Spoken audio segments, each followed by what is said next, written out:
ini mungkin ilmu, jadi janganlah kita selalu menjadi gelas yang penuh gitu ya. Jadi apapun yang mungkin positif buat kita kadang-kadang itu bahkan tidak bisa masuk ke ilmu kita. Jadinya ilmunya terbatas, hanya sebatas itu saja. Karena kita merasa kita sudah pintar, kita sudah bisa semuanya, segala macam sistem. Jadi jadilah gelas yang penuh, jadilah gelas yang kosong. Ketika ada yang positif yang bisa membuat kita lebih maju, itu kita ambil positifnya. Oke, untuk tanggap darurat, walaupun kita kelasnya online, masing-masing mungkin ada yang di luar. Saya lihat tadi ada yang di luar juga, ada yang di rumah, mungkin ada yang di outdoor juga. Ya, tetap kita pahami di sekitaran kita, karena walaupun kelas online, nauzubillah min dzalik, jangan sampai terjadi ya. Jangan sampai terjadi ketika ada sesuatu ataupun emergensi sifatnya, jadi kita sudah sadar gitu. Kadang-kadang karena kita terlalu fokus untuk mempelajari ilmu baru, kita lupa pada saat emergensi, ya akhirnya bisa menyebabkan terjadinya hal-hal yang tidak diinginkan gitu. Jadi tetap masing-masing untuk evakuasi darurat sendiri, pintu kalau seandainya teman-teman sekarang berada di lantai berapa, turun, coba diingat-ingat kembali pintu daruratnya. Terus kalau memang ada yang di lokasi kantor, biasanya ada tempat berkumpulnya ya. Jadi pastikan itu kita sudah pahami. Terus ya untuk kelas seperti biasa kita di kelas online juga, bagi teman-teman yang mungkin sekarang masih posisi audionya mikrofonnya masih on, tolong di mute sebentar ya, karena paling sampai jam 10 untuk sesi pertama ini kita selesaikan nanti, insya Allah, kalau memungkinkan nanti ya. Kalau seandainya agak molor sedikit ya saya minta maaf. Oke, terus handphone ketika ada mungkin ada panggilan, silakan teman-teman tadi kembali tetap di mute, silakan diangkat ya, supaya tidak mengganggu teman-teman yang lain. Terus untuk ya keamanan dan keselamatan juga, ketika kita kelas online biasanya fokus handphone juga non-stop ya, mungkin yang menggunakan laptop juga, handphone juga sudah sedia untuk kabel stop kontaknya ya gitu ya. Jadi pastikan itu aman, tidak overload ya.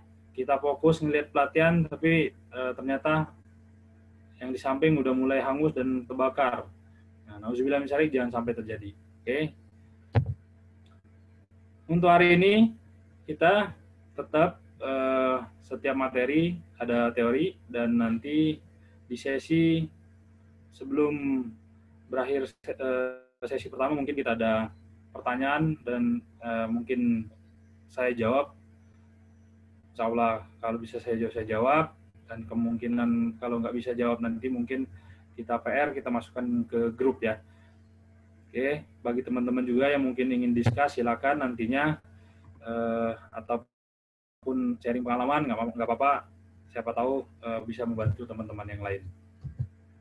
Oke, hari ini sesuai dari slide awal tadi bahwa kita mungkin awareness ya, jadi kita penyegaran kembali dari OSAS 18001 ke ISO 45001 2018. Jadi ada beberapa mungkin sudah mengerti apa itu ISO. Jadi ISO bukan ISO ISO atau ISO kadang-kadang juga bikin bingung, bikin ribet, ada yang berpikiran seperti itu. ISO hanya bikin dokumentasi bertumpuk segala macam. Nah, apapun itu, hari ini kita persamakan dulu persepsi kita ya.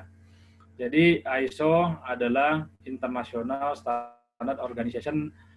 Nah, ISO ini adalah badan ya, badan standarisasi untuk internasional. Ya. Kalau berdirinya mungkin teman-teman sudah sering searching juga ya di Google, berdiri sejak tahun 1947 dan berpusat di Jenewa, Swiss. Terus ISO sendiri diambil dari bahasa Yunani, yaitu ISOS, yang artinya sama. Dalam hal ini mungkin ada pertanyaan di teman-teman semua. Maksudnya seperti apa, Pak? ISO diambil dari bahasa ini terus dianggap equal atau sama ini? Ya, jadi organisasi apapun ini bisa menerapkan ISO. Ini kita masih bicara generalnya ya. Jadi ISO, belum nanti produknya. Jadi kalau kita cerita tadi ada produknya ISO 45001 2018 itu sistem manajemen keselamatan kesehatan kerja, ya. Terus produknya yang 9001 sistem manajemen mutunya, dan produknya 14.000 yang sering kita dengar juga itu untuk sistem manajemen lingkungannya. Nah, ini ISO tadi yang dianggap berarti sama tadi dari bahasa Yunani tadi, ini semua organisasi bisa menerapkan, ya. Kita belum bicara sertifikasi, tapi kita bicara menerapkan terlebih dahulu. Karena semua perusahaan dalam kategori dengan legalitas yang ada, kemungkinan kadang-kadang ada karyawannya 10 atau sampai 20, ataupun yang banyak sekalipun, ya ini bisa menerapkan, ya. Nah, dalam penerapannya disesuaikan dengan alur proses atau bisnisnya sendiri, ya. Skop dari aktivitas perusahaan, skop dari perusahaan bergerak di bidang apa nanti disesuaikan. Oke, lanjut. Nanti kita lebih banyak membahas di slide-slide berikutnya, ya. Terus ISO sendiri adalah beranggotakan negara-negara di seluruh dunia, dalam hal ini perwakilan, ya. Terus ya ISO ini memang NGO, ya, non-government organization, jadi bukan organisasi pemerintah. Terus membuat standarisasi internasional.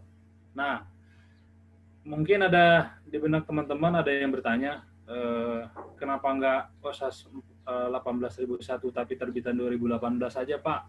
Kenapa enggak yang lain gitu, ya? Nah,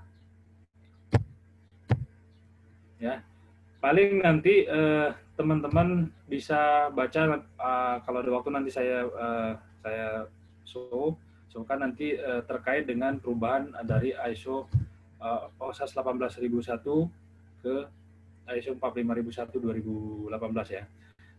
Jadi sekilas kalau kita lihat selama ini yang kita tahu dari 2008, ya, di edisi 2007 terbitannya 2007-2008, dan kita tahu OSAS untuk sistem manajemen K3 secara internasional yang kita tahu hanya OSAS 18.001. Nah, pertanyaannya, kenapa enggak OSAS 18.001 2018 saja, Pak? Ya. Mungkin di teman-teman yang selama ini masih di OSAS atau bahkan sampai sekarang masih penerapannya OSAS 18.001. Nah, ini ya pertanyaan yang mungkin entah sudah terjawabkan atau belum, ya. Tapi ingat, OSAS 18.001 itu adalah proyeknya British standar, ya.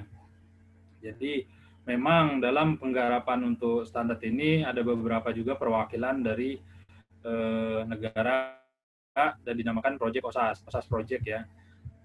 Termasuk dari Indonesia ada beberapa perwakilan juga, dan di negara lain juga seperti itu.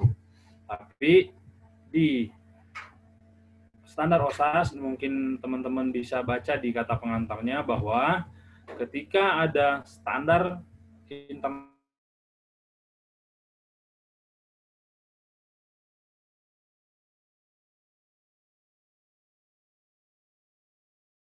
ini akan ditarik dari publikasi.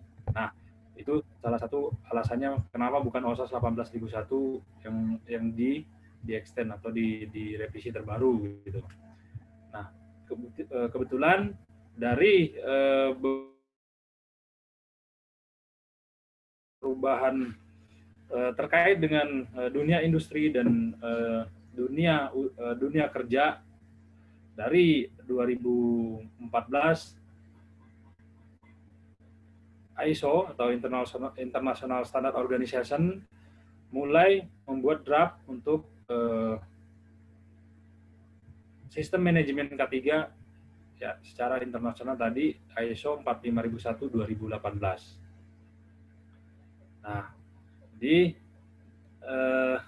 secara sederhananya kenapa bukan OSAS? Nah, kenapa ISO 45001? Jadi ini produknya produk ISO untuk 45001 2018 dan secara tidak langsung menggantikan sistem manajemen K3 yang selama ini mungkin kita adopt OSAS 18001 ini ditarik dari publikasi dan dikasih kompensasi sejak 2018 sampai 2021 3 tahun ya dikasih kompensasi bagi teman-teman yang mungkin sampai sekarang masih menggunakan OSAS 18001 masih ada waktu September sampai dengan Desember ya berarti kurang lebih 4 bulan lah. Setelah itu jangan heran ketika mungkin teman-teman submit tender atau anoizing ada beberapa procurement yang menolak untuk OSAS 18001 dan mereka sudah mungkin mempersyaratkan ISO 45001 2018 ya. Jadi itu sejarah singkatnya untuk perubahan sendiri. Nah, untuk sejarah ataupun histori mungkin teman-teman bisa belajar di banyak tempat ya, mungkin di Google bisa searching ataupun di sharing teman-teman bisa. Karena pada intinya yang perlu kita pelajari adalah standar dari ISO 45001 sendiri. Nah, sesuai dengan pelatihan kita hari ini bahwa hari ini dengan judul QHSE integrasi ya. Ini sesi pertama kita akan membahas yang seri ISO 45001 2018 nya. Oke. Terus garis besar revisi.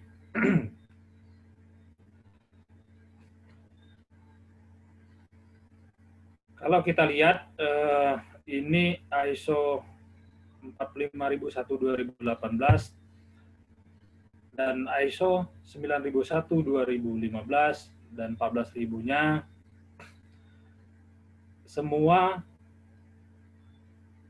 ya mengadopsi Annex Excel atau high level structure atau struktur klausul tingkat tinggi. Jadi struktur yang ada ataupun klausul yang ada di ISO yang terbaru baik itu ISO setelah 2015 ya.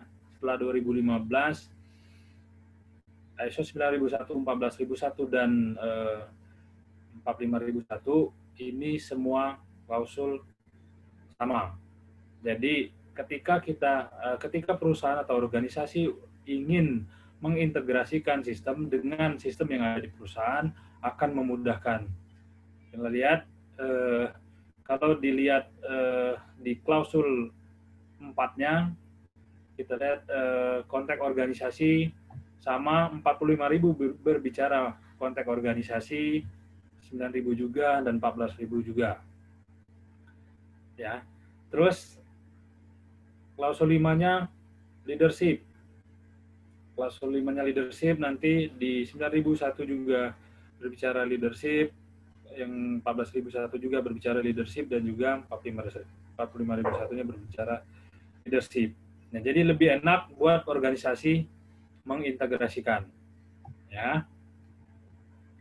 Ini garis besar revisi ini secara keseluruhan ya. Jadi secara integrasi untuk ISO 4 kalau yang 14.000 kita tahu itu ISO yang versi 2004-nya, ingat ya 14.000 2004 dan yang 9.001 2008. Nah, dan di 2015 ini garis besar revisinya untuk ISO series lainnya ini beberapa mengadop Annex XL, terus ada konteks organisasi ada leadership, dan ada beberapa mungkin nanti garis besar lainnya di slide berikutnya ya. Terus untuk apa sih, mungkin dari teman-teman ada beberapa yang ingin bertanya. Ada ketika kita perusahaan ingin mungkin menerapkan ISO series ataupun sistem manajemen standar, ya kita lihat kalau untuk 3 pilar pembangunan berkelanjutan, ini istilah dalam kita pertumbuhan ekonomi ya, ada beberapa standarisasi yang memang mendukung untuk pembangunan berkelanjutan. Ini kalau kita lihat ada, terserah perusahaan organisasi yang punyanya yang mana nih ya. Jadi ada 14.000 ya, ada 14.000, ada 45.001, ada 9.001, mungkin ada beberapa di perusahaan yang banyak standar ya, mungkin ada 27.001 ya, security informasi, ataupun 22.000 yang food safety-nya ya. Ini kalau kita lihat standar ini ya untuk mendukung 3 pilar berkelanjutan tadi ya. Jadi pertumbuhan ekonomi, integritas lingkungan, dan tanggung jawab sosial. Nah, kalau kita lihat di ISO 45001, terus 14.001 juga masuk ke lingkungan, integritas lingkungan. Kalau 4.001 tanggung jawab secara sosial ya. Nah, kebetulan kita hari ini integrasi, jadi sebenarnya 3 ini kita masuk karena di pertumbuhan ekonomi juga untuk kualitas dari outputnya perusahaan itu sendiri, atau hasil kinerja dari perusahaan itu sendiri. Oke, nah bagi perusahaan punya beberapa sistem ya, selamat berarti 3-tiganya terpenuhi, baik integritas maupun tanggung jawab sosial dan juga pertumbuhan ekonomi secara nasional gitu ya. Terus kita kembali. Nah, yang tadi saya bilang memahami struktur tingkat tinggi atau Annex SL-nya. Kita lihat ISO, standar ISO yang 45.001-nya, yang 9.001-nya, dan 14.001-nya ini lebih enak melihatnya ya, karena kalau perusahaan sudah ada tujuan ingin mengintegrasikan, jadi lebih enak mengintegrasikannya. Misalnya kita bicara internal audit, teman-teman cukup satu prosedur dan cukup satu form, nggak terlalu banyak dokumentasi. Jadi teman-teman lebih enak ya. Ya. Terus ada beberapa perubahan juga, teks inti identik dan istilah dan definisi inti umum. Nah, ini ada beberapa mungkin perubahan. Kalau dulu dokumen kontrol ya, pengendalian dokumen, kalau sekarang namanya informasi terdokumentasi. Nah, nanti boleh teman-teman sambil kita ke slide-slide berikutnya, mungkin teman-teman sambil ingat-ingat juga yang terdahulu juga ya, yang pernah teman-teman mengikuti pelatihan. Terus konsistensi dan keselarasan dari semua standar sistem manajemen. Nah, ini saya bilang tadi, kalau teman-teman di perusahaannya banyak mengadopsi standar-standar, nah itu nggak ada masalah. Jadi kita tinggal mungkin revisi dan kita sesuaikan lagi, ya. Oke. Nah, ini yang tadi yang saya coba jelaskan tadi, struktur tingkat tinggi atau high level structure. Ini ada kita di ISO setelah 2015 sampai nanti ISO masa depan, itu ada 10 klausul ya. Jadi 1, 2, 3 teman-teman cukup pahami aja, karena istilah, definisi, mungkin acuan normatifnya, ruang lingkup ini sebagai ilmu tambahan buat kita. Sedangkan untuk penerapan kita harus mengerti dan bisa memahami klausul 4 sampai dengan 10. Jadi ada istilah konteks organisasi nanti seperti apa, yang dibutuhkan skop perusahaan di mana, ruang lingkup perusahaan, mungkin juga isu internal dan eksternalnya, dan kemungkinan juga nanti kebutuhan dan harapan pihak-pihak berkepentingan lainnya. Nanti kita bahas di slide berikutnya ya. Nah, 4 ini tadi ya, teks 4 dari konteks organisasi sampai dengan perbaikan berkelanjutan, ini semua ISO setelah 2015 ini nanti akan sama. Jadi ketika perusahaan mungkin mau menerapkan beberapa sistem manajemen standar, mau diintegrasikan menjadi satu, ini monggo ya, lebih memudahkan kita untuk mengintegrasikan. Jadi nggak bikin repot ketika kita sudah mengetahui ISO standar atau ISO dari produk-produk ISO sendiri. Ya, nggak ada lagi berarti istilah ISO bikin repot aja Pak, banyak dokumennya, ya, bikin ribet. Nanti mau audit, dokumennya belum ada, mau nyiapkan yang mutu lagi, mau nyiapkan yang ini lagi gitu ya. Kebanyakan teman-teman mungkin ya yang saya temukan di lapangan ya seperti itu ya. Mudah-mudahan yang menjadi peserta hari ini nggak ada. Amin. Oke, ini mungkin sekilas ya klausul yang ada di ISO. Ya, hari ini kita 45.000 di sesi awal kita lihat yang untuk standar 45.000-nya ada konteks organisasi, nanti kita bahas terkait dengan mengerti kebutuhan ya organisasi, kebutuhan dan harapan pihak-pihak yang terkait, terus menetapkan skop dari menetapkan ruang lingkup dari organisasi, terus nanti ada leadership, planning, support, operation, terus ada evaluasi dan juga perbaikan ya. Oke.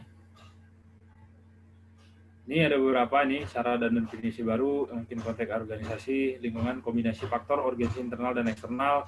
Kalau dulu kita menyebutnya bukan internal dan eksternal ya, tapi ada istilah vendor, ya, subkon, nah, bisa seperti itu. Jadi nanti di ISO yang terbaru ini istilah itu mungkin kita sudah mulai membiasakan meninggalkan ya. Jadi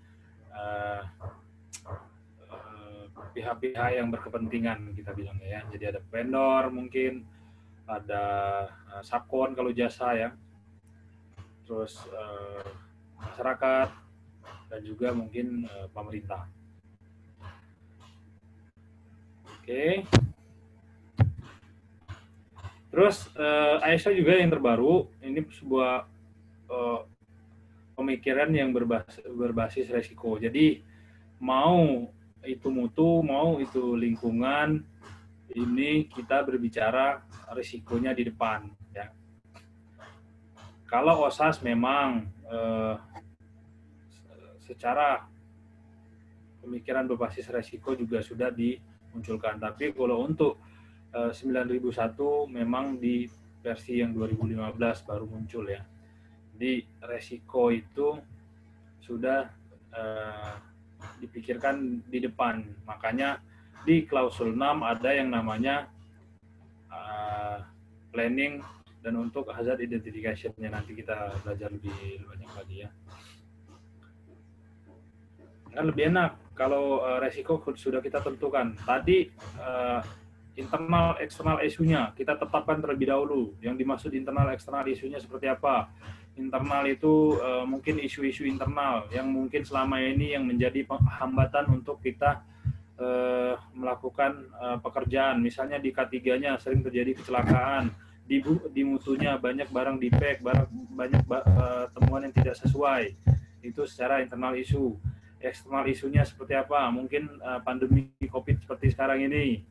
Nah,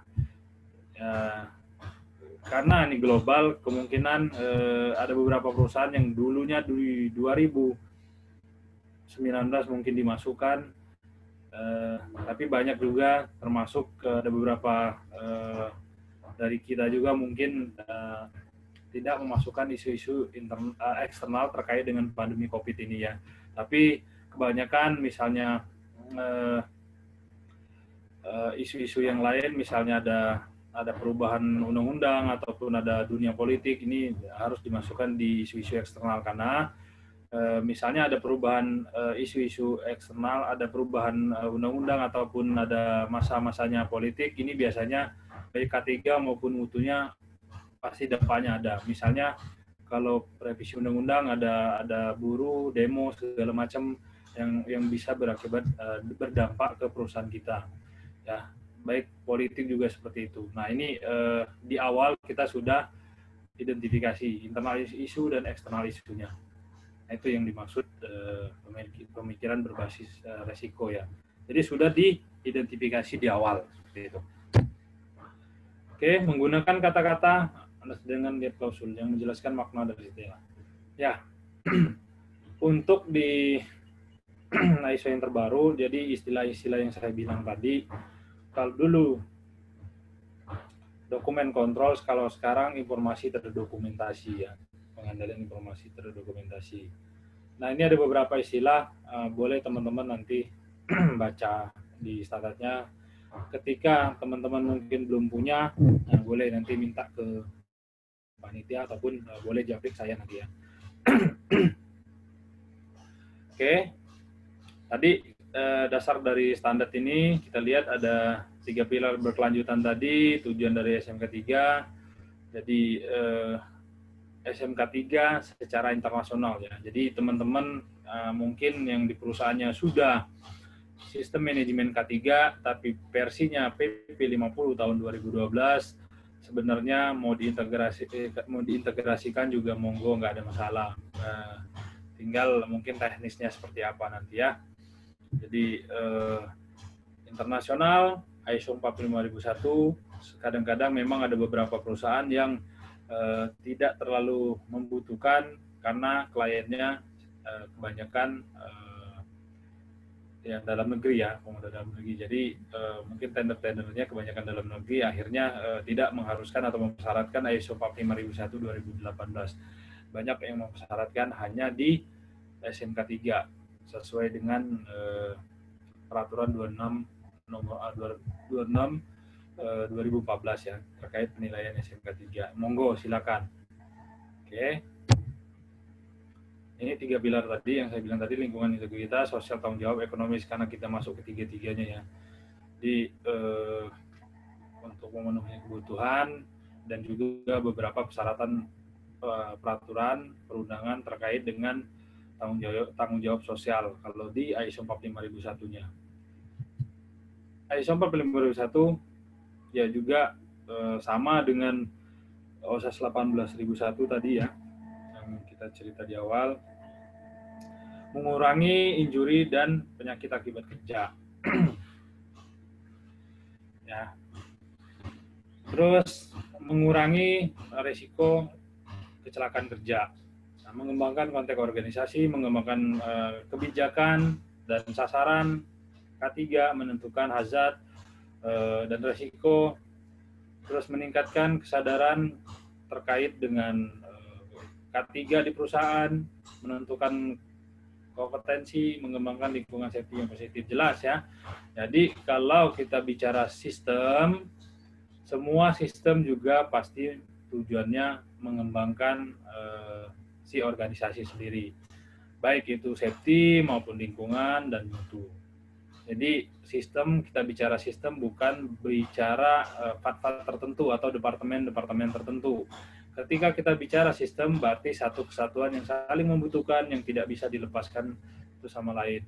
Bisa kita contohkan sistem penggerak pada mobil, misalnya kita lihat ban ada 4, jadi kalau lepas satu ya nggak bisa bergerak gitu. Nah begitu juga sistem manajemen standar, mau itu mutu, lingkungan, dan K3.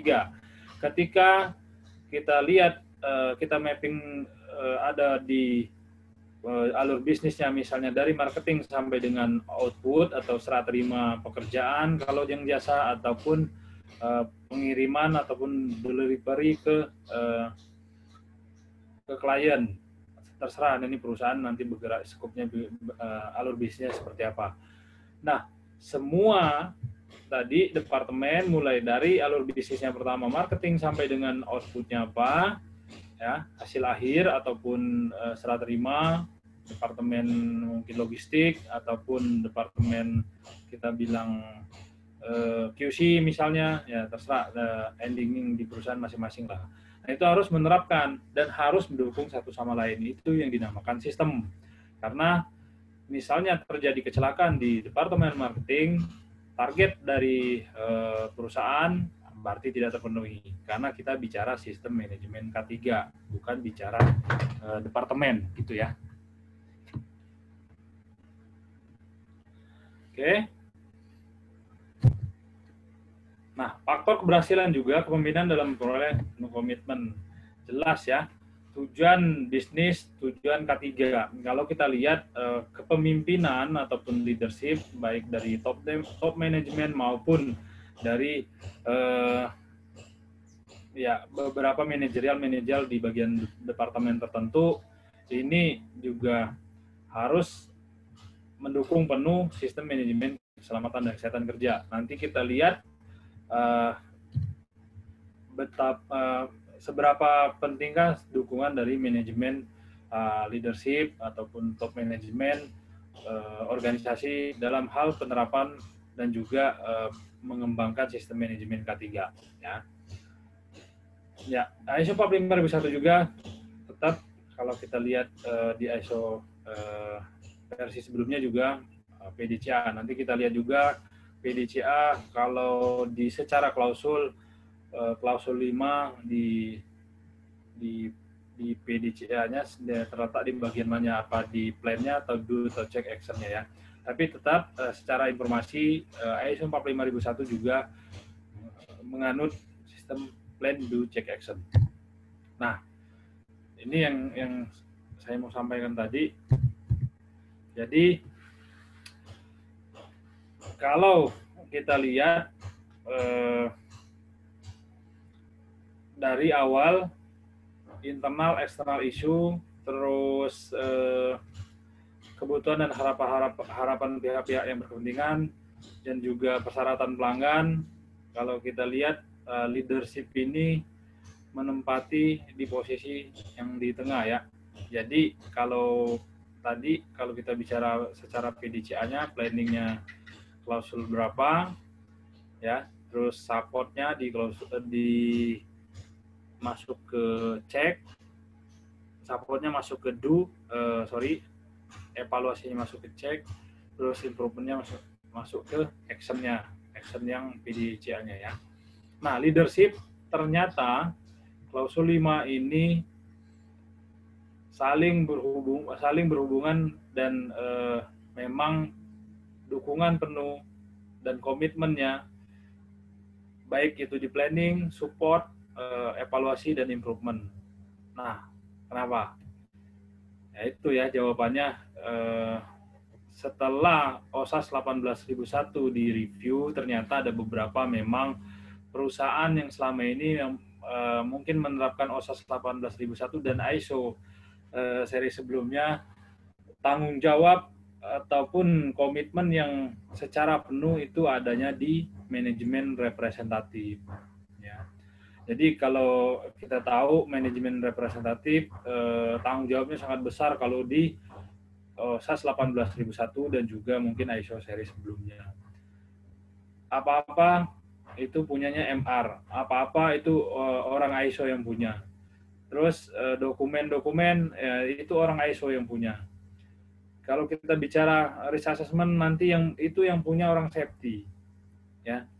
Nah ini pola pikir yang seperti ini yang akhirnya menjadikan tadi pembahasan untuk revisi standar sistem manajemen K3 untuk diperbarui. Ini salah satunya itu ya. Untuk yang terbaru lebih membantu mungkin teman-teman yang masih dipercaya oleh organisasi untuk sebagai perwakilan, nggak bisa dihilangkan yang namanya MR ya, tapi dalam hal ini standar lebih mempersyaratkan leadership, kepemimpinan dalam hal ini top manajemen untuk dukungan dan supportnya, ya, dukungan baik itu secara materi maupun promosi-promosi lainnya. Jadi sangat-sangat dibutuhkan dan sangat-sangat menentukan untuk keberhasilan tadi sasaran kita. Misalnya target kita 0, ini top manajemen baik secara materi untuk mungkin penyediaan barang yang mendukung ataupun promosi-promosi dan keterlibatan di dalam sistem manajemen K3 ini memang dipersyaratkan atau diharuskan dan juga harus terdokumentasi. Nah, mungkin sekilas teman-teman sudah melihat yang ada di layar, ya. Jadi secara garis besar sebenarnya banyak yang mengharuskan dari sistem ini adalah leadership. Nanti kita belajar lebih lanjut, atau ada teman-teman yang ingin didiskusikan, monggo nanti silakan ya. Oke.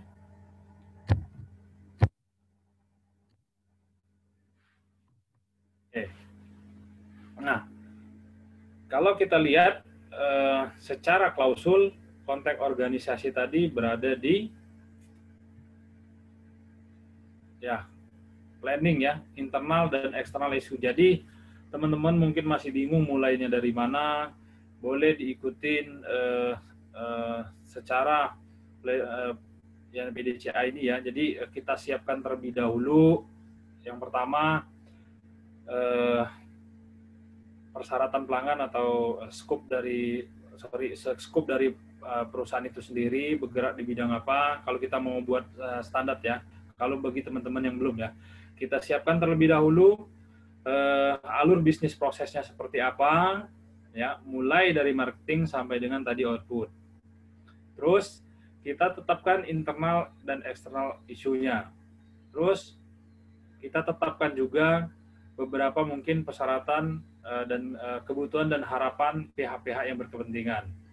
Nah, dari internal dan eksternal isu, terus ruang lingkup perusahaan yang dokumennya berupa alur proses, ya.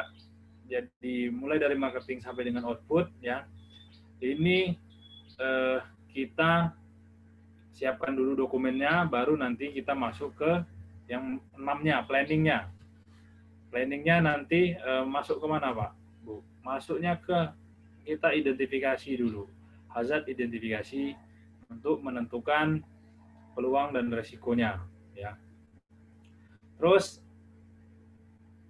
setelah kita melakukan yang tadi hazard identifikasi, nanti ada yang namanya pengendalian. Nah, pengendalian nanti itu untuk kita melakukan pada saat di operation. Jadi masuk dokumen di operation, misalnya terkait dengan K3 pada saat kita mungkin melakukan patroli ataupun weekly meeting ataupun manajemen walkthrough ataupun inspeksi segala macam, ini sudah ada dokumennya dari mulai tadi klausul 6 hazard identification. Kalau di PDCA berarti di tadi ya di planningnya. Terus dokumen pendukungnya apa? Misalnya peraturan perundangan, supportingnya ataupun kompetensi-kompetensi yang mendukung kita buat melakukan inspeksi dan juga melakukan kegiatan-kegiatan K3 yang lain. Nah, klausul 4 dalam model OSAS masuk di internal dan eksternal, itu berarti masuk di planning. Ya. Oke. Mungkin secara teori seperti ini konteks organisasi ya. Dan teman-teman mungkin masih bingung, nanti ya boleh karena juga waktunya terbatas untuk kita bisa memahami lebih jauh satu standar ya dalam waktu 2 jam itu saya luar biasa kalau teman-teman langsung mengerti ya. Makanya saya bilang boleh nanti di luar dari pelatihan ini ya. Oke, konteks organisasi lebih strategis, tingkat tinggi pemahaman konseptual faktor, ini secara teori ya. Jadi konteks organisasi ini kalau mau kita boleh sarankan dokumen-dokumen apa saja yang mesti kita siapkan. Ya, kita tahu dulu ruang lingkupnya seperti apa. Nah, coba kita lihat di layar ya. Empat satunya memahami organisasi dan konteksnya. Nah, tadi yang saya bilang tadi terkait dengan internal dan eksternal isu. Nih, makanya tetapkan terlebih dahulu ruang lingkupnya. Ruang lingkup perusahaan sudah tahu, baru nanti kita tahu internal isu dan eksternal isu terkait dengan aktivitas atau yang berhubungan dengan ruang lingkup perusahaan kita. Oke. Eksternal isu dalam artian tadi mungkin saya sudah sampaikan sedikit, misalnya ada politik, hukum dan peraturan perundangan, mungkin ada mungkin ada perubahan secara nasional, misalnya seperti pandemi saat ini ya. Terus internal isu apa? Internal isu ya kegiatan, produk dan jasa, mungkin arah strategis, budaya, kemampuan orang ataupun kejadian-kejadian yang ada di internal. Nah, ini yang dimaksud dengan memahami organisasi dan konteksnya. Di teman-teman, kalau memang kita ingin menerapkan mulai dari awal sistem manajemen K3 yang ada di organisasi, ini yang mesti kita lakukan terlebih dahulu. Dokumentasinya seperti apa? Dokumentasinya untuk eksternal isu tetap kita buat register, mungkin mau dimasukkan sebanyak apa ya terserah. Secara eksternal isu bisa secara internasional dan juga nasional ataupun daerah kita di lingkungan organisasi gitu ya. Terus internal isu juga kegiatan kita buatkan registernya, mungkin daftarnya gitu ya. Kegiatan dari produk dan jasa juga ataupun searah strategis. Ya, internal isu berarti ruang lingkup internal, baik itu informasi mulai dari informasinya internal dari alur proses tadi marketing sampai dengan outputnya seperti apa. Dibuatkan internal isunya. Mungkin terkait dengan kecelakaan, terkait dengan budaya yang ada di dalam, ataupun terkait dengan standar-standar yang kita terapkan. Nah, barulah nanti ini untuk bahan kita masuk ke klausul berikutnya. Gitu ya.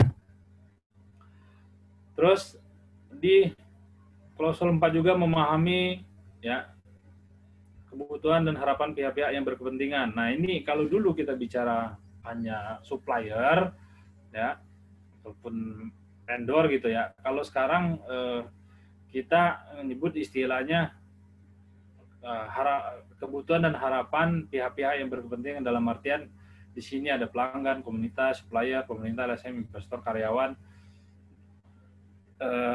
Kalau yang jasa tadi saya bilang mungkin ada subkon ya,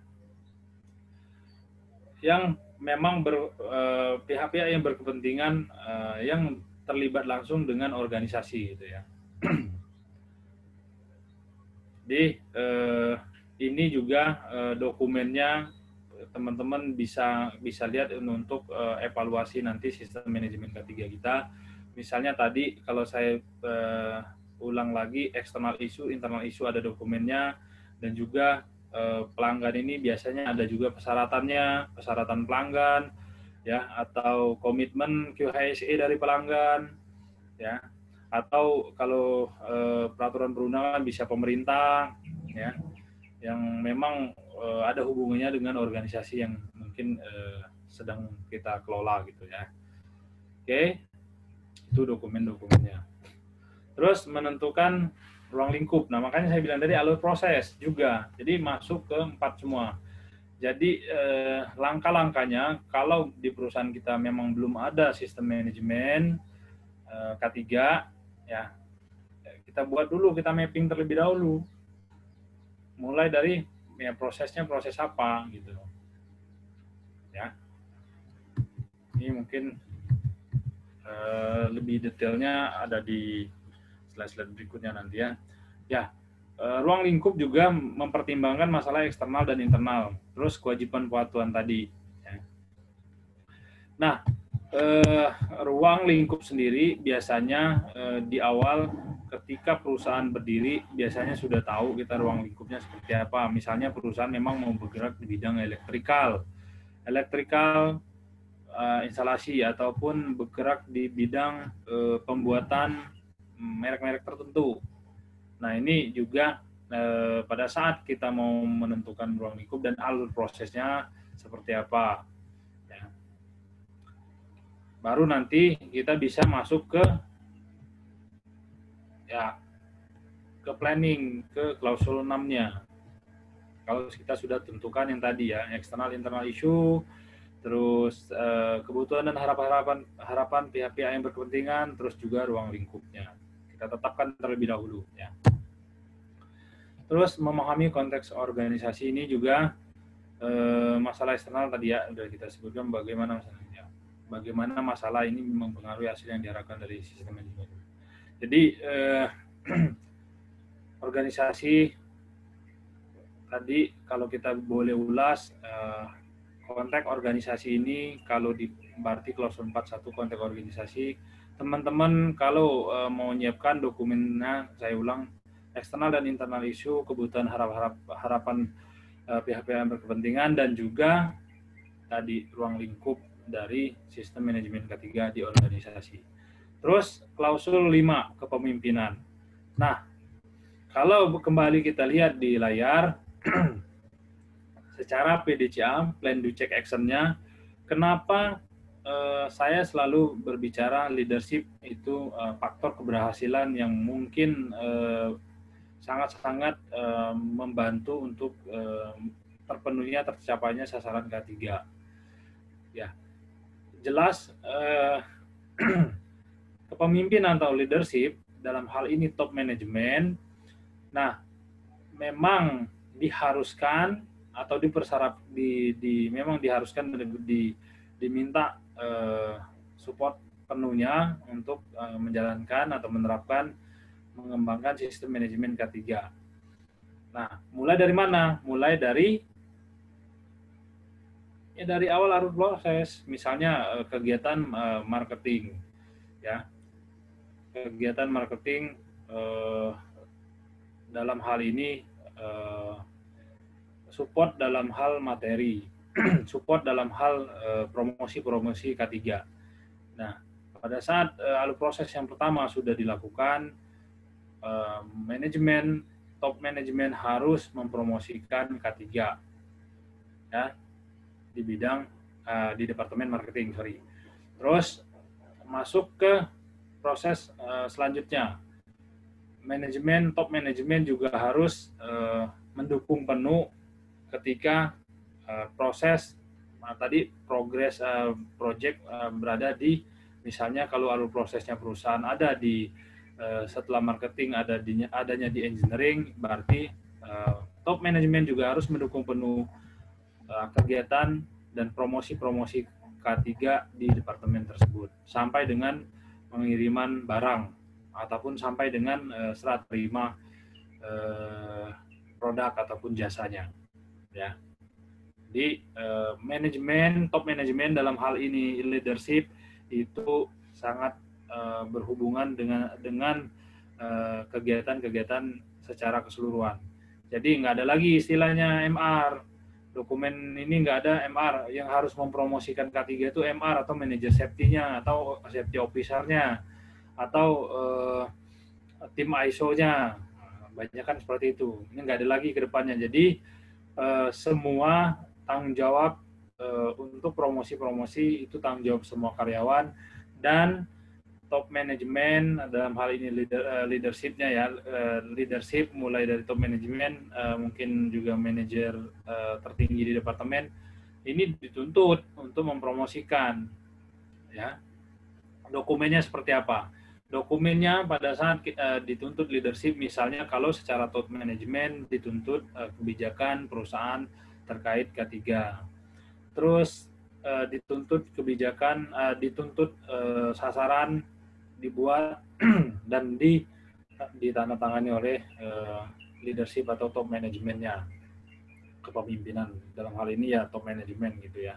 Terus dokumen apa lagi Pak? Dokumennya bisa misalnya manajemen walkthrough atau promosi-promosi K3 pada saat safety talk ataupun briefing pagi, ataupun pada saat join inspeksi. Nah, ini diminta keterlibatannya.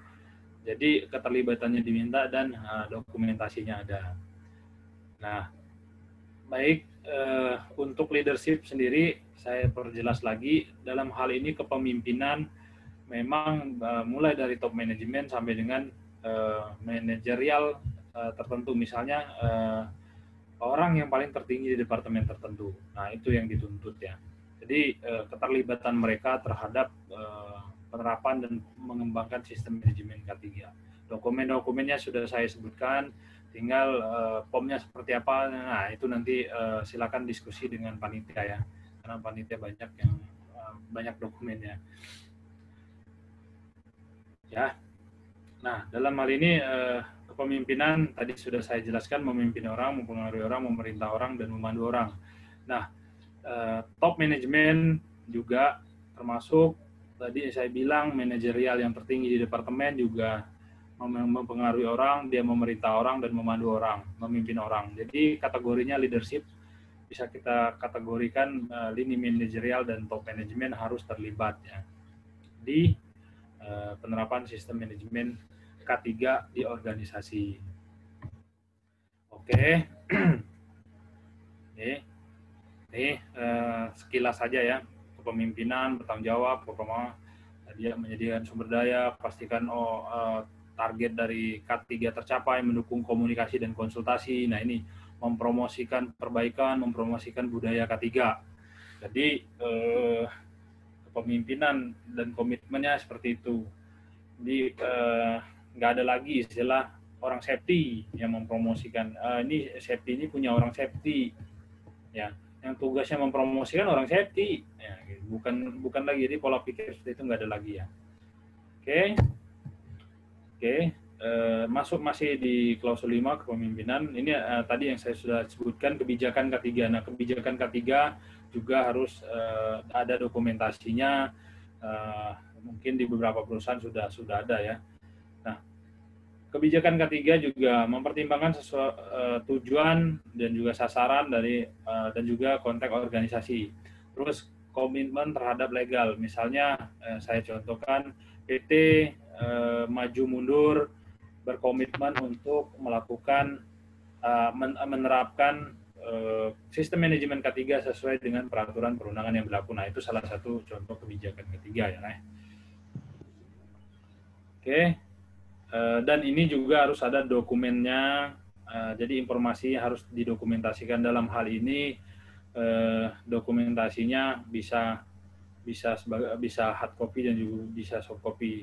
Yang terpenting kebijakan bisa dilihat dan dimengerti oleh semua karyawan yang ada di organisasi. Oke. Nah, ini masih di klausul leadership-nya juga ya, bagian struktur ini ya. Jadi kalau leadership organisasi juga harus membuat tanggung jawab, baik itu nanti berhubungan dengan job desk ataupun secara struktur dan dokumentasinya ada. Ini yang dimaksud dengan klausul peran organisasi, tanggung jawab, akuntabilitas, dan kewenangan ya. Terus masih lanjut. Nah, partisipasi dan konsultasi dan perwakilan. Harus ada sistem yang mendorong partisipasi semua pihak. Nah, makanya untuk partisipasi sebenarnya di OSAS 18001 paling teman-teman sudah ada yang namanya P2K3 ya. Jadi dokumennya ada harus ada sistem yang mendorong, misalnya di P2K3-nya tadi. Nah, partisipasi di sini berarti perwakilan partisipasi ada beberapa perwakilan dari beberapa departemen yang tujuannya untuk membuat program-program, mengembangkan program-program K3 dan juga mempromosikan program-program K3 tadi, perwakilan departemen. Nah, ini dibuat dan sudah jelas kalau di Undang-Undang Nomor 1 Tahun 1970 ya perusahaan diwajibkan harus membuat Panitia Pembina Keselamatan Kesehatan Kerja, kan didukung oleh Permenaker nomor 487 kalau nggak salah ya. Ya, terkait dengan P2K3. Nah, partisipasinya termasuk apa? Termasuk training dan penyediaan resource, pemahaman mengenai OSAS, pelatihan ya, menerima laporan dari worker dan perwakilan. Nah, partisipasi ini bisa berupa mungkin angket ataupun survei secara internasional, secara internal. Mungkin kita buatkan kotak saran. Nah, ini juga harus didokumentasikan. Misalnya secara dokumentasi mungkin kita buatkan aja pada saat penilaian 3 bulanan ataupun appraisal tahunan bisa kita masukkan ya. Jadi dokumentasinya nggak mesti harus menggunakan kotak saran segala macamnya. Oke, klausul 6 perencanaan. Nah, ini perencanaan yang kita tadi kita masukkan di planning atau di plan secara PDCA-nya. Nah, apa saja sih dokumennya? Nah, tadi saya sudah singgung sedikit untuk di klausul 6 ini terkait dengan ya perencanaan untuk mengatasi risiko dan peluang ya, tindakan untuk mengatasi risiko dan peluang 61-nya ya. Jadi ketika kita mau menetapkan tadi isu-isu dalam 41 persyaratan pihak-pihak yang berkepentingan, lingkup sistem manajemen K3. Jadi register risk assessment-nya ataupun manajemen risikonya apapun itu yang di istilah di organisasi Anda, silakan menyebutnya seperti apa. Yang terpenting ada nanti pengendaliannya. Jadi kalau kita lihat identifikasinya bahayanya apa, resikonya apa, nanti larinya ke ujung-ujungnya pengendalian. Nah, ini dokumennya harus ada, informasi harus terdokumentasi juga, ya didokumentasikan ya. Jadi modalnya apa? Modalnya kita lihat di isu internal dan eksternal isu, kita ambil dari alur bisnisnya, terus kita ambil lagi dari pihak-pihak yang berkepentingan lainnya. Berarti kalau ruang lingkup tadi alur bisnis dan pihak yang berkepentingan, tadi pelanggan dan juga karyawan dan juga supplier dan segala macam tadi yang memang ada hubungannya dengan organisasi. Oke. Untuk materi terkait dengan hazard identifikasi ya, risk assessment atau hazard identifikasi, risk assessment and determine control ini atau HIRADISI, boleh teman-teman kalau mau belajar Eksagama menyediakan ya.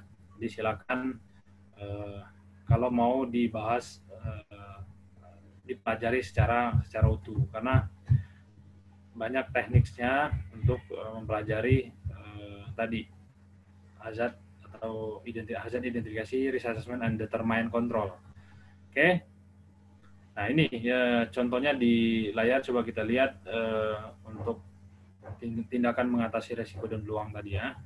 Atau kita dokumennya berupa risk assessment ataupun manajemen risiko, terserah apapun yang mungkin di organisasi menyebutnya. Modalnya dari kalau kita mau menganalisa sesuatu berarti kita harus ada acuannya ya. Jadi acuannya tadi internal eksternal isu, terus alur bisnis mulai dari marketing sampai dengan output, terus pihak-pihak yang berkepentingan ya. Oke. Nah,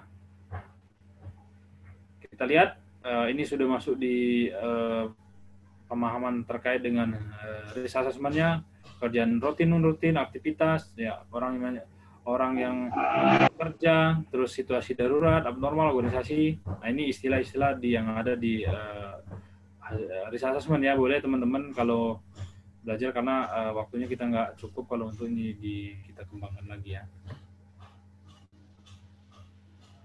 Oke. Kewajiban kepatuhan masih masuk di planning juga. Menentukan dan memiliki akses ke kewajiban kepatuhan dengan K3. Jelas ya, peraturan perundangan yang terkait dengan K3 banyak, mulai dari Undang-Undang 70, mungkin peraturan perundangan yang terkait lainnya, misalnya di 13/2000 juga 13/2003 juga Undang-Undang 13/2003 terkait dengan ketenagakerjaan, kita masukkan juga. Terus PP 50 tahun 2012 terkait dengan penerapan sistem manajemen K3. Terus kita masukkan juga 26 peraturan nomor 26 tahun 2014 terkait dengan penilaian SMK 3 ya, kita masukkan juga untuk nanti kita evaluasi apakah kita sudah memenuhi atau comply dengan peraturan kepatuhan peraturan perundangan tersebut. Ya. Mengambil kewajiban kepatuhan. Nah, ini tadi menentukan bagaimana kewajiban kepatuhan ini berlaku di organisasi, mengambil kewajiban kepatuhan, memperhitungkan saat membuat, menerapkan, memilah, dan terus meningkatkan sistem manajemen K3 yang ada di organisasi. Oke. Di dokumennya teman-teman boleh persyaratan dan peraturan perundangan, misalnya terkait K3, misalnya terkait lingkungan ataupun terkait mutu, kita bisa buatkan formnya, registernya, terus sampai di mana kita mengevaluasinya, sampai di mana perusahaan sudah memenuhi. Jadi boleh dokumennya itu ya. Oke, aspek penting kewajiban bagian. Ini masih di klausul 6. Nih, tujuan K3. Nah, ini juga kita harus buat dan dokumentasinya harus ada. Ya, tujuan lingkungan mempertimbangkan aspek lingkungan, kewajiban terkait mempertimbangkan risiko dan peluang. Tujuan K3 harus konsisten dengan kebijakan, mempertimbangkan legal. Ya, terukur dan memungkinkan. Nah, ini misalnya sasaran kita zero accident, ya, ini juga harus mempertimbangkan ini tadi ya. Terukur dan bisa dipertanggungjawabkan. Perencanaan tindakan untuk mencapai tujuan OHS atau K3. Nah, ini bagaimana tindakan dapat integrasi dalam proses ini, kita skip aja ya. Jadi ada beberapa mungkin pemahamannya yang sebatas teori, tapi dokumennya hampir sama biasanya.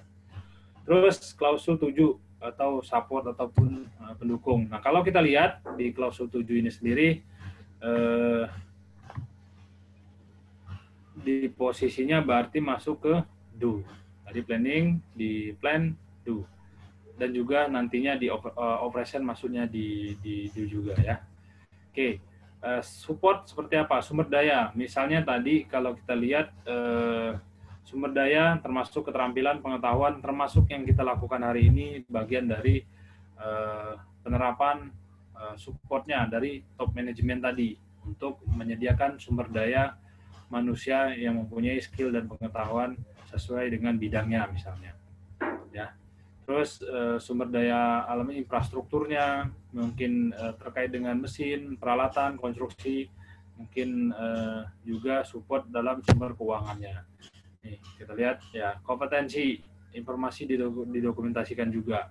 Kompetensi misalnya seperti hari ini kita mengikuti pelatihan-pelatihan terkait dengan mungkin pengetahuan ya, pengetahuan dan juga ilmu terkait dengan K3 misalnya, atau terkait dengan sistem manajemen K3 ISO 45000 2018.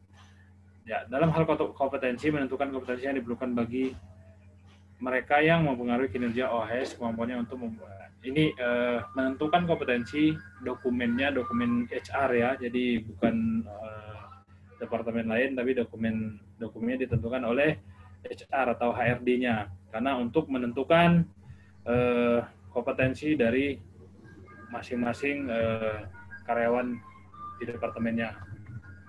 Oke.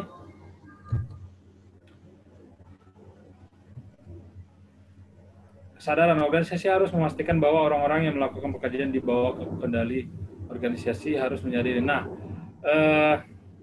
untuk kesadaran sendiri dalam hal ini sebenarnya harus kita lakukan atau organisasi harus melakukan di awal. Dari mana? Dari mulai karyawan baru bergabung atau join sampai dengan kalau di project sampai dengan selesai project. Jadi kesadaran terkait dengan K3-nya itu sudah kita sampaikan. Misalnya dokumennya apa Pak? Dokumennya bisa berbentuk dengan orientasi karyawan baru atau dokumen induction, bisa misalnya seperti itu dokumentasinya. Jadi silakan teman-teman buat dokumennya kalau belum ada, ya, untuk kesadaran terkait kebijakan dan terkait dengan sistem manajemen K3, biasanya dokumentasinya terkait dengan orientasi karyawan baru, mulai dari awal sampai dengan nanti mungkin ada briefing safety ataupun promosi-promosi yang lainnya, yang tujuannya kita memberikan informasi yang membuat mereka menjadikan budaya K3 di area kerja. Tujuannya seperti itu ya. Oke.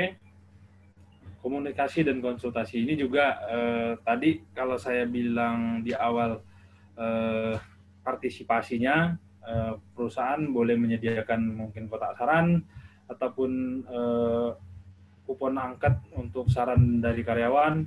Nah, ini juga harus jelas kapan kapan dikomunikasikan, dengan siapa berkomunikasi, harus jelas. Makanya saya bilang mending dokumennya masuk di appraisal juga boleh, ya, ataupun mau secara khusus kita benar-benar buat dokumennya, kalau nggak ribet ya boleh ya. Yang terpenting adalah organisasi harus menanggapi komunikasi yang relevan pada K3. Jadi mungkin ada masukan dari pihak-pihak terkait ataupun karyawan, tadi ya, karyawan, pelanggan, dan pihak-pihak yang berkepentingan yang lainnya, ini kita dokumennya kita terdokumentasi. Mungkin seperti itu ya. Nah, kalau secara mungkin istilah dan definisi, mungkin kita lihat dokumentasi kalau 2007 itu dokumentasi dokumen rekaman atau dokumen kontrol. Nah, kalau sekarang istilahnya informasi dokumentasi ya, informasi yang didokumentasikan, ini versi 2015 sampai dengan ISO masa depan lainnya. Jadi informasi yang didokumentasikan atau informasi terdokumentasi, terserah kita mau buatnya nanti hard copy ataupun soft copy, ini boleh. Jadi ISO tidak kaku ya, teman-teman, boleh dibikin mudah aja, nggak boleh dikaku-kaku.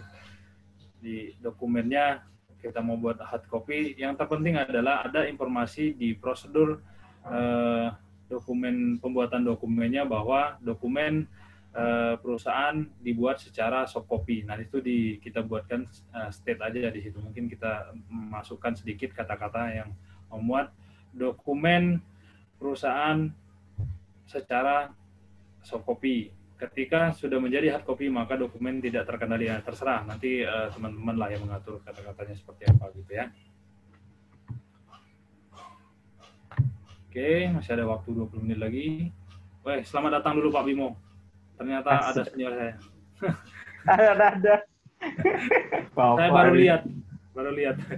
Oke, lanjut.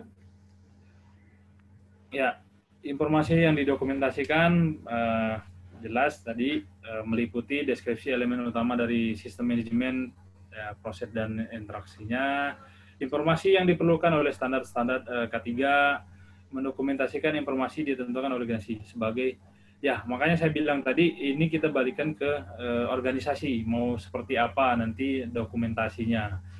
Tapi selama ini dan sepengetahuan saya dan pengalaman saya, memang lebih enak kita tadi masukkan atau kita selipkan kata-kata tadi ya, dokumentasi yang ada di perusahaan A berbentuk soft copy. Ketika sudah menjadi hard copy, maka tidak terkendali ya, terserah nanti teman-teman mau buatnya seperti apa. Jadi prosedur ya kita yang buat, kita buat sesimpel mungkin, jangan bikin repot, karena selama ini kita dibilang orang ISO, orang safety bikin repot, kebanyakan dokumen. Jadi ya betul ya Pak ya. Jadi kebanyakan beranggapan seperti itu. Karena memang kalau nggak ngerti, kadang-kadang dokumennya semuanya harus ada evidence-nya semua. Memang benar harus ada evidence, tapi bisa berbentuk elektronik dan lainnya. Oke. Klausul 8 tadi sama ya. Ini udah dikit lagi Pak Bimo, 15 menit lagi.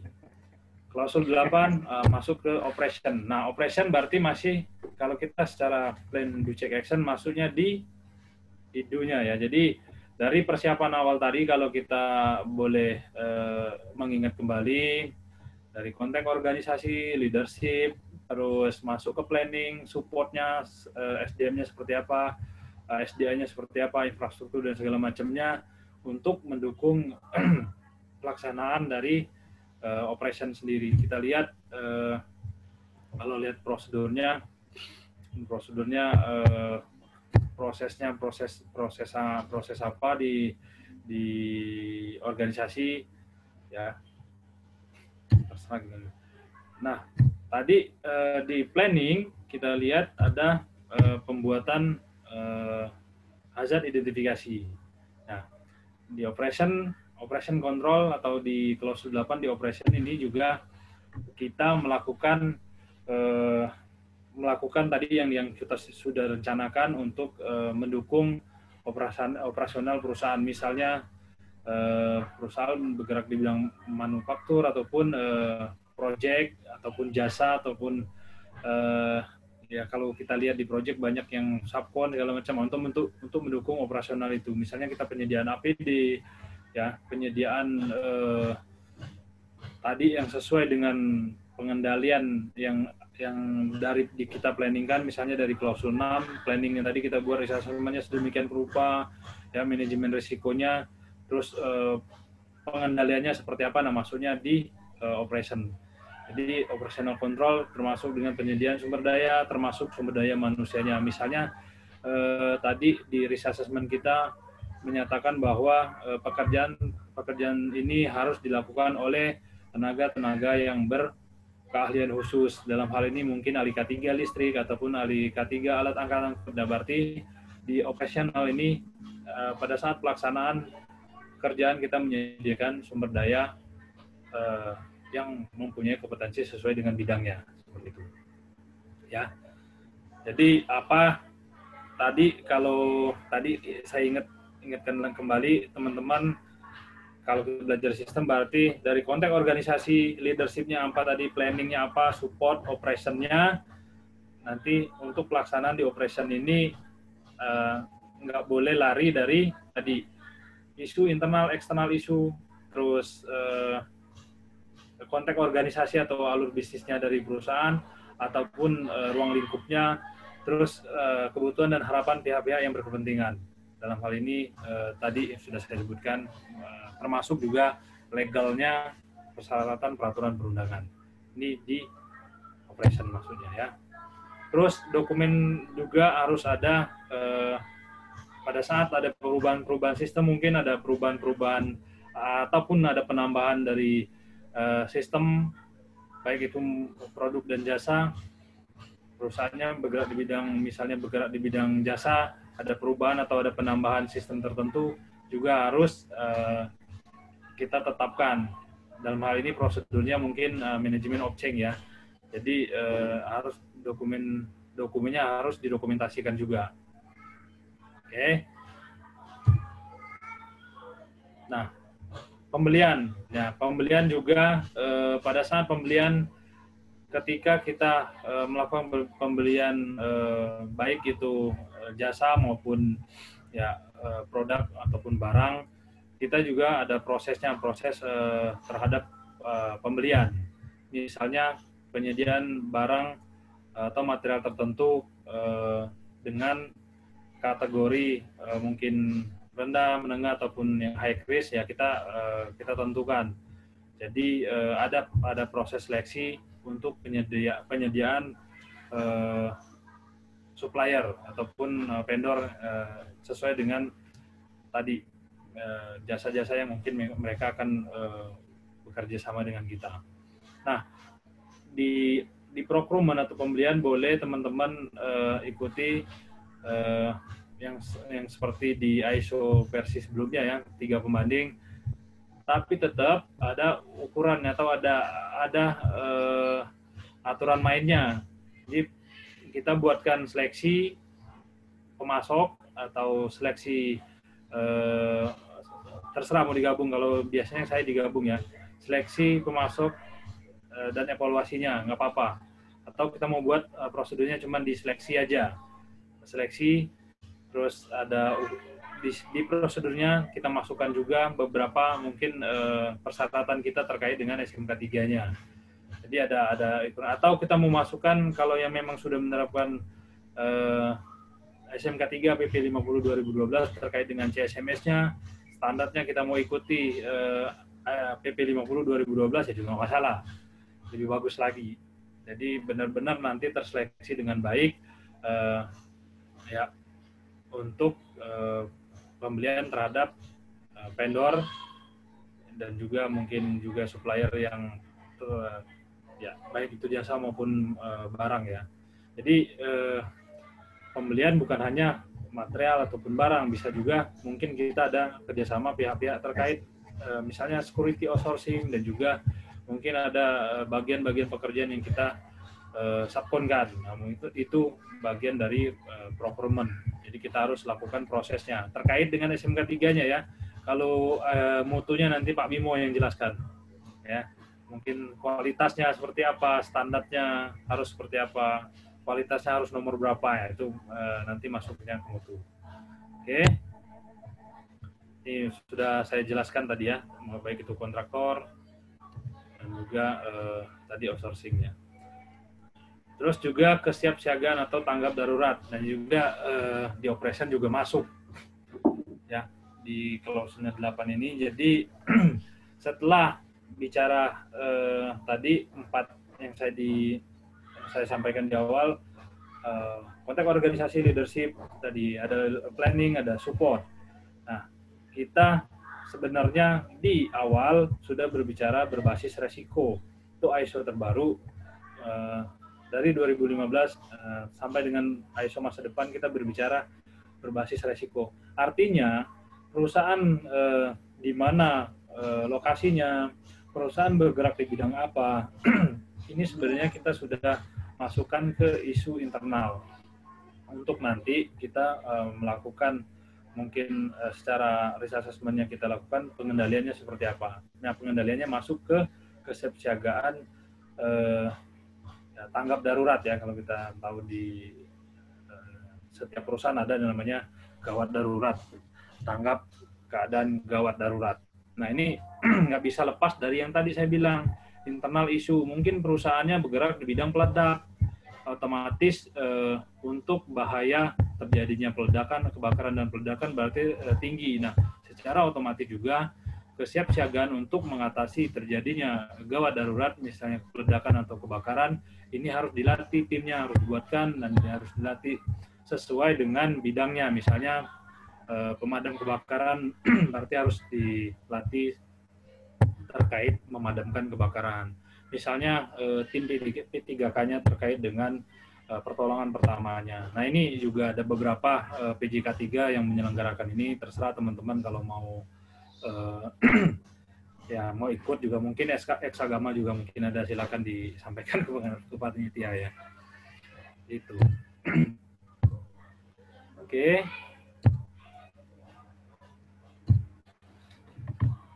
Wih, 9 menit lagi. Klausul 9.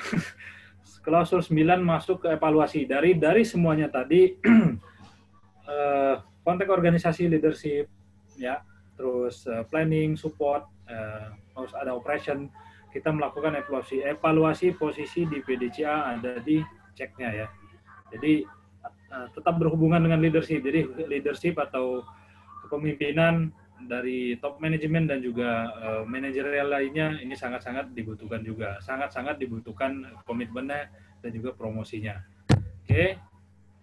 Nah, apa saja sih yang perlu dipantau? Apa saja sih metode-metodenya? Ya mungkin kita tahu lah ya. Ada yang namanya internal audit, terus ada namanya inspeksi mingguan ataupun bulanan, ataupun kalau evaluasi lainnya kita lihat ada internal audit.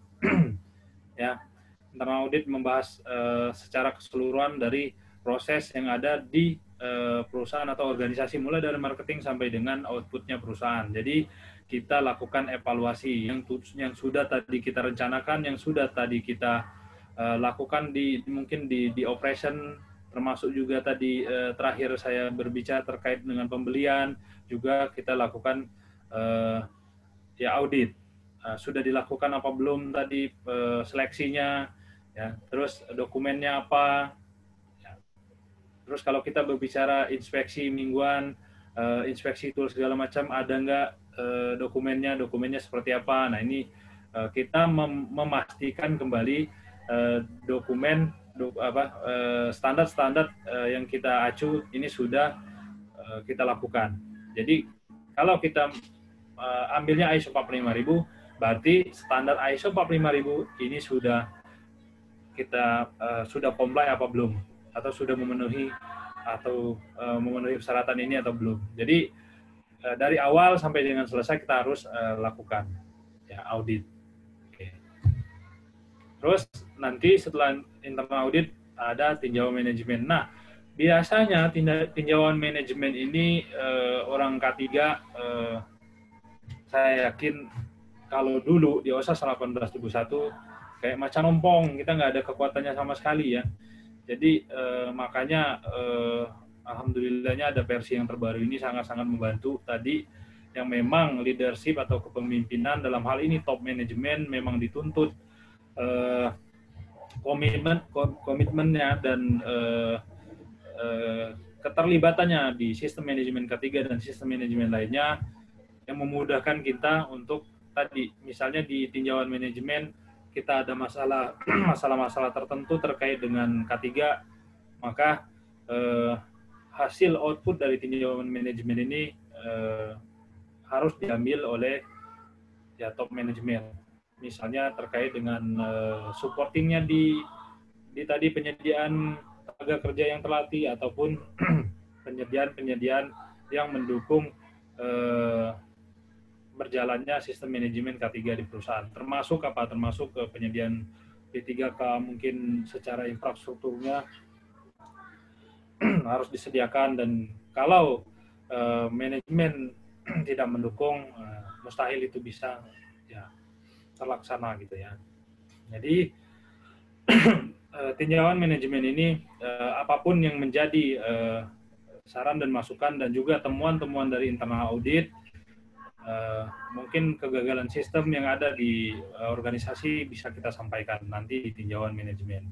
Terserah dokumentasinya seperti apa, yang terpenting dokumennya harus ada dan diminta pada saat kita external audit ataupun nantinya kalau kita melakukan internal audit juga. Jadi tinjauan manajemen ini dilakukan, ada yang biasanya bulanan, ada juga yang mungkin tahunan untuk menentukan nanti target di tahun depan, target tahunannya seperti itu ya. Oke, klausul 10 ya, improvement ya, masuk ke peningkatan berkelanjutannya. Jadi setelah kita masuk tadi 9 evaluasi, terus masuk ke tinjauan manajemen dan juga kita melakukan peningkatan berkelanjutan. Nah, di sini yang dimaksud peningkatan berkelanjutan adalah implementasi dari yang mana tadi kegagalan sistem yang ada. Mungkin juga terjadinya kecelakaan, bisa juga kita lakukan tindakan perbaikan, ataupun tadi yang hasil dari evaluasi terus tinjauan manajemen. Nah, ini butuh implementasinya di ya kita tingkatkan peningkatan berkelanjutan kalau istilah kita ya. Di peningkatan kinerja K3, terus promosi K3 dan budaya-budaya K3 untuk kedepannya supaya tidak terjadi lagi. Misalnya tadi kegagalan sistem atau kekurangan sistem di sistem manajemen K3 mulai dari proses marketing sampai dengan outputnya. Nah, kegagalan atau kekurangannya di mana itu kita tingkatkan. Melalui apa? Mungkin tadi kita masuk di evaluasi, masuk di manajemen, tinjauan manajemen, mungkin ada saran-saran dan masukan yang berhubungan juga mungkin dengan sumber daya, baik itu sumber daya manusianya maupun infrastruktur dan yang lainnya. Nah, ini kita lakukan peningkatan berkelanjutan di 10-nya. Oke. Oke. Nah, ini untuk materi mungkin sudah selesai, tapi ini kalau teman-teman sudah dokumentasinya sudah ada dan ada beberapa mungkin teman-teman yang ingin melakukan sertifikasi, ya inilah prosesnya. Jadi kita penuhi dulu standarnya, kita pahami dulu standarnya dari konteks organisasi tadi 4 sampai dengan 10. Istilah, definisi, normatif, dan definisi tadi ya kita mungkin boleh kita baca dan kita pahami untuk kita menentukan nanti dokumentasinya seperti apa. Yang terpenting adalah konteks organisasi sampai dengan klausul 10 itu dokumen apa yang dibutuhkan, dokumen yang informasi yang didokumentasikan atau informasi terdokumentasi apa yang memang harus ada, nah itu kita siapkan ya. Barulah kita membuat informasi tertulis berupa prosedur mungkin, manual mungkin, atau pom-pom, terus kita implementasikan atau kita pelaksanaan, terus kita pemeliharaan, atau kita melakukan perbaikan-perbaikan, kita evaluasinya mungkin kita internal audit, kita pastikan dokumen yang sudah kita terapkan berjalan sesuai dengan persyaratan ISO 45001/2018. Dan mungkin nanti ada initial audit kalau kita sudah mau badan sertifikasi, ya. Initial audit adalah pemeriksaan secara dokumen informasi tertulis atau informasi terdokumentasi. Nanti baru ada namanya surveillance, ada initial audit, terus audit stage 1 dan 2, baru kita mendapatkan sertifikat seperti itu. Ya. Jadi kalau kita lihat keuntungan sertifikasi jelas kalau secara bisnis memang itu tujuannya organisasi untuk mungkin bersaing secara nasional maupun internasional, karena pengakuan kita sudah mendapatkan pengakuan dari badan sertifikasi bahwa sistem manajemen K3 kita sudah dilakukan uji riksa lah ibaratnya ya. Jadi kita sudah dilakukan audit dan sudah mendapatkan sertifikat karena mendapatkan nilai. Biasanya kalau SMK 3 ya sesuai dengan kriteria. Kalau kita ambil kriteria awalnya mungkin 64 ke atas, kita kategorinya mendapatkan sertifikat. Kalau OSAS yang terpenting kalau ISO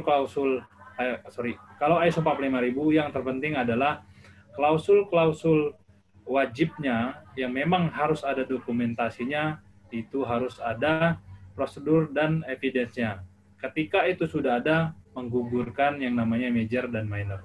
Jadi teman-teman sebenarnya kalau sudah mengerti sistem manajemen standar ini, baik itu mutu, K3 dan lingkungan, yang mana aja dokumen-dokumen pentingnya dan penerapannya seperti apa, sebenarnya nggak ada ya kata-kata, oh nanti kalau audit nggak dapat sertifikat. Saya yakin kalau kita sudah siapkan benar-benar tadi matang gitu ya, terus kita sudah tahu dokumen-dokumen penting apa yang memang dokumen wajib, ya pasti dokumennya selesai, sertifikat dapat. Ini kalau mau butuh bantuan Pak Bimo.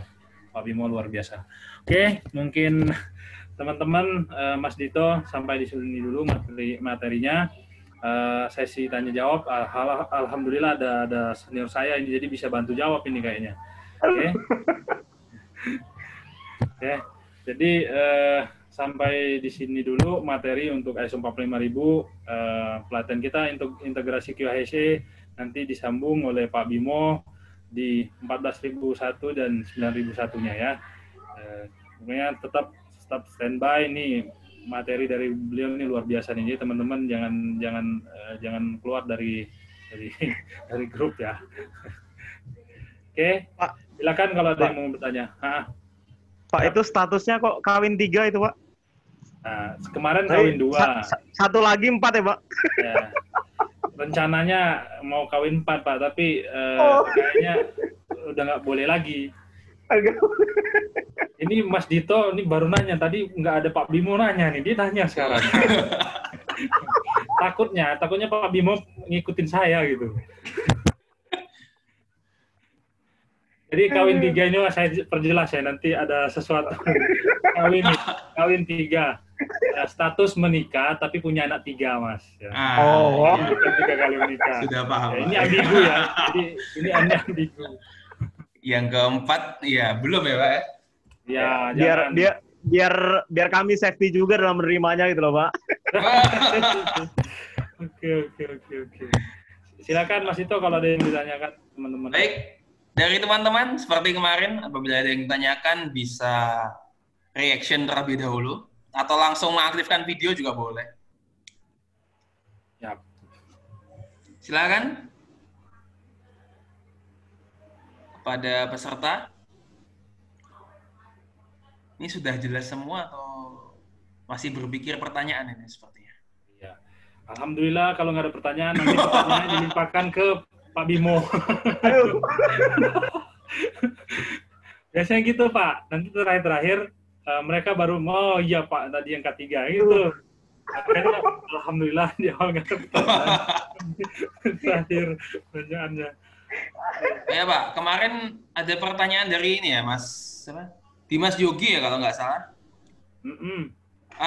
Mas Dimas bisa diaktifkan videonya dan speakernya. Ya. Kemarin malam waktu briefing bertanya tentang ini penerapan ISO dan SMK 3 di perusahaan itu sepenting apa, terus ya itulah. Oke. Sepertinya itu sih. ISO dan mana tuh pertanyaannya? Dan SMK 3 ya. Bukan di ini Pak, bukan di chat Pak. Kemarin waktu briefing. Nggak ada. Iya, seberapa penting sih itu dan efeknya ke perusahaan gitu Pak. Karena untuk ISO sendiri juga kan internasional. Jadi mungkin nggak semua perusahaan menerapkan dan tidak semua juga diinspeksi, ya itu gimana Pak? Oke. Terima kasih. Dimasnya ada nggak ini? Dimasnya ada nggak nih? Benar. Ada. Itu Pak. Oh ya, aman. Bisa diulang pertanyaannya Mas mungkin? Barangkali pertanyaan saya tadi kurang. Oke, sama silakan. seperti yang Mas tanya. Ya, sama Mas yang seperti Pak Dito nanyain kayak gitu. Oke, siap. Jadi terima kasih pertanyaannya Mas Dimas ya. Jadi terkait dengan seberapa pentingkah ISO dan SMK 3. Nah, ini kita kembalikan ke organisasi ya.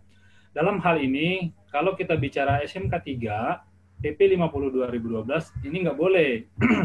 Nggak boleh seberapa penting nggak, memang harus. Karena diperkuat dari PP 50 2012 terkait dengan penerapan sistem manajemen K3 dan diperkuat oleh Peraturan 26 2014 penilaian SMK 3. Baik perusahaan memang secara sukarela maupun hasil dari penentuan pengawas ketenaga kerjaan gitu. Ini kalau SMK 3 yang PP 50 2012 ya. Ini penting, harus ketika perusahaan memang memenuhi kriteria dengan kategori 100 orang karyawan atau di bawah tapi resiko tinggi.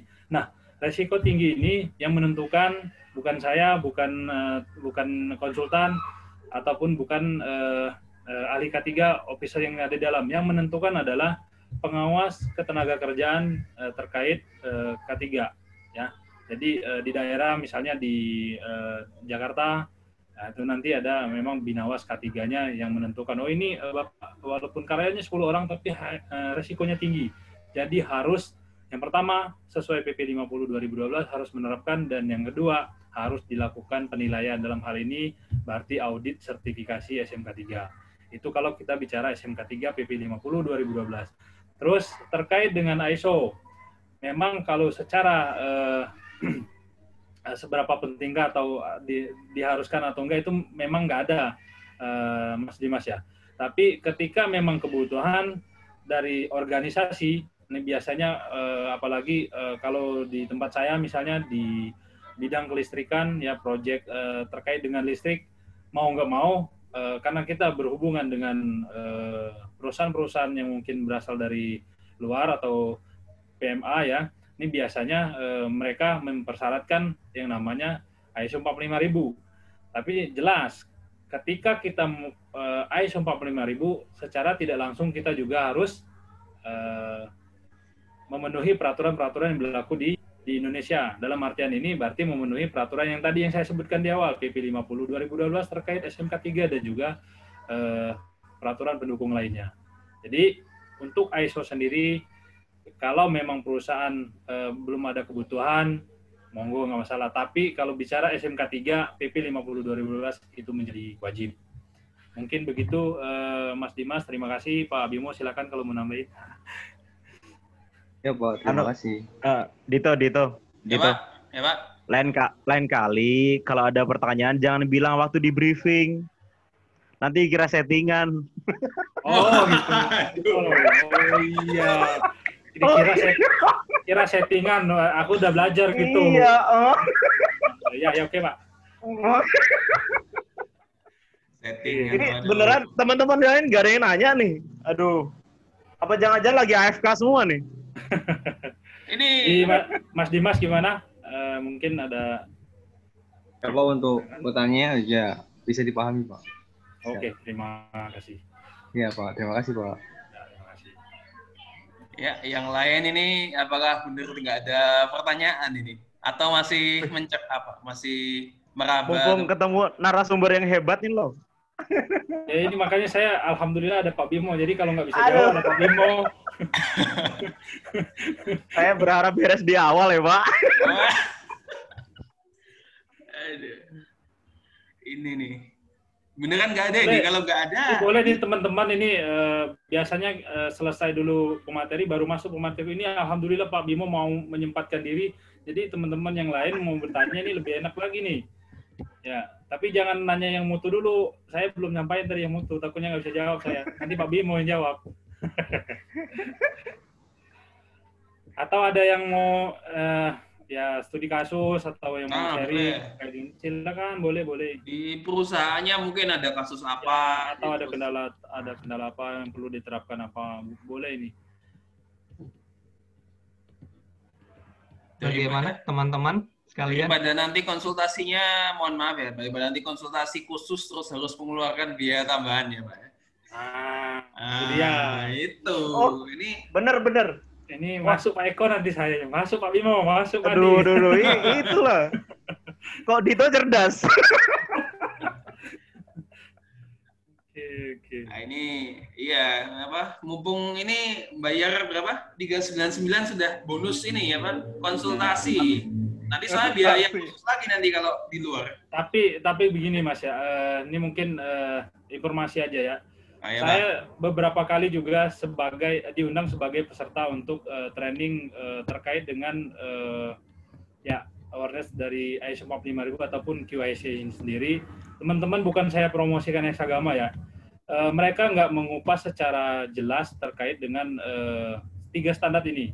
Jadi yang ada diintegrasikan hanya menyebutkan secara generalnya saja. Jadi kalau tadi saya mencoba memasukkan klausul awal sampai dengan akhir, itu karena memang dari permintaan manajemennya Hexagama yang meminta ya. Tapi kalau di tempat lain belum tentu saya masukkan sesuai dengan apa yang ada di standar ISO 45001/2018. Makanya saya bilang termasuk nanti Pak Bimo juga materinya sangat luar biasa.